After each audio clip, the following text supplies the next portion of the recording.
when it was only going to be temporary, and then it was going to be transitory.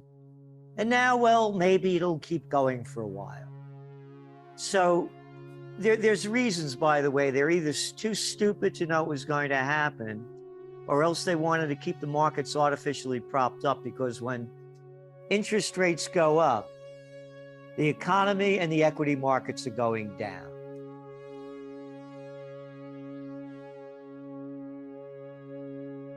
When interest rates, we see it, the Fed rate starts hitting around 1.5%, this thing is going to bust out.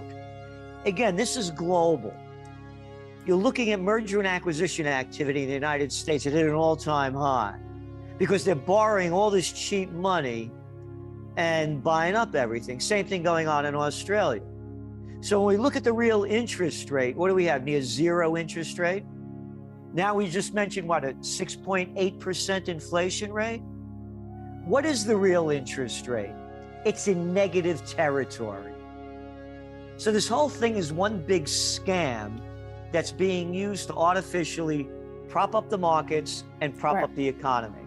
Again, when they start raising interest rates seriously, this thing's going to go down big, and it's going to go down hard. 2018, right around this time of year, Merry Christmas, the markets were tanking. Back in 2018, before the COVID war began. And what happened? Donald Trump kept pushing Powell to lower interest rates. And he did. And that artificially propped the markets up again. The whole thing is an artificial game. When real money comes back in, this thing's going down big. The borrowing binge is it's beyond the belief. And again, it all ties in together. What's only holding this together are the governments, the central banks and the governments pumping in all this monetary methadone into the system to keep it artificially drugged up. More cheap money, more cheap money, more cheap money. Don't understand why gold prices are still so high, why silver is going up. Can't figure it out. Yeah, you really got to be stupid not to see it. Out of nowhere, the German Bundesbank, who had attempted to start repatriating their gold a year or two earlier from the Federal Reserve in New York, finally made a big deal about it publicly. And they said, hey, send us back all of our gold. Now, it's important to understand that really, since the end of World War II, the United States held most of the world's gold. And the reason, in a nutshell, that we did was that at the end of World War II, at Bretton Woods, when the dollar was anointed the world reserve currency, we made a promise to the world saying, hey, you can give us your gold because it's safe over here. You've gone through 2 world wars and it's safe over here. And I'll tell you what, we'll pay you $35 an ounce for your gold.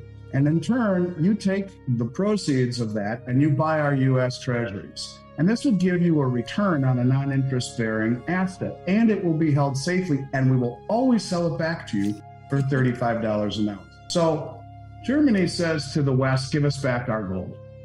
And within a few weeks of that happening, the Bank of Austria, the Bank of Hungary, the Bank of Turkey, the Czech National Bank, the Dutch National Bank, all of these banks followed suit, said the same thing. Give us back our gold. And they said it not only to the New York Fed, but also to the Bank of England. We want to repatriate our gold. And this is really strange at this moment, because here we are in the midst of a downdraft in gold that is now going on 5-6 years, and the central banks are repatriating their gold. In 2018, the following year, you guys, gold was those same groups that repatriated their gold bought more gold as a group than they did in the 60 years combined previously.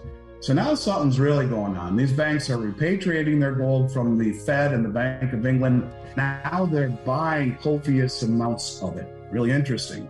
In 2019, those numbers were up nearly 100% in terms of central bank purchases. It's really ramping up. Central banks not only have repatriated their gold, but now they're really buying it. The reason they're keeping the inflation numbers artificially low, if you're comparing this to 1982 inflation, if you use the same index that they used in 1980, inflation would be at 15%. They're keeping it low so they don't have to raise interest rates. And number two, because when inflation goes up, so too does Social Security. So why give the little people of Slavelandia more money? We'll artificially keep the inflation rate down. So your real inflation rate's around 15%. And by the way, there's an end game to this.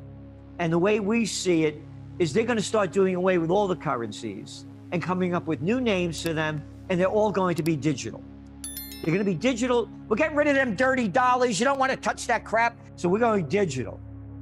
Now they'll know every penny that you spent, where you spent it, who you gave it, on and on and on. So the politicians, politics, got it? Politics, many ticks, could suck that money out of you.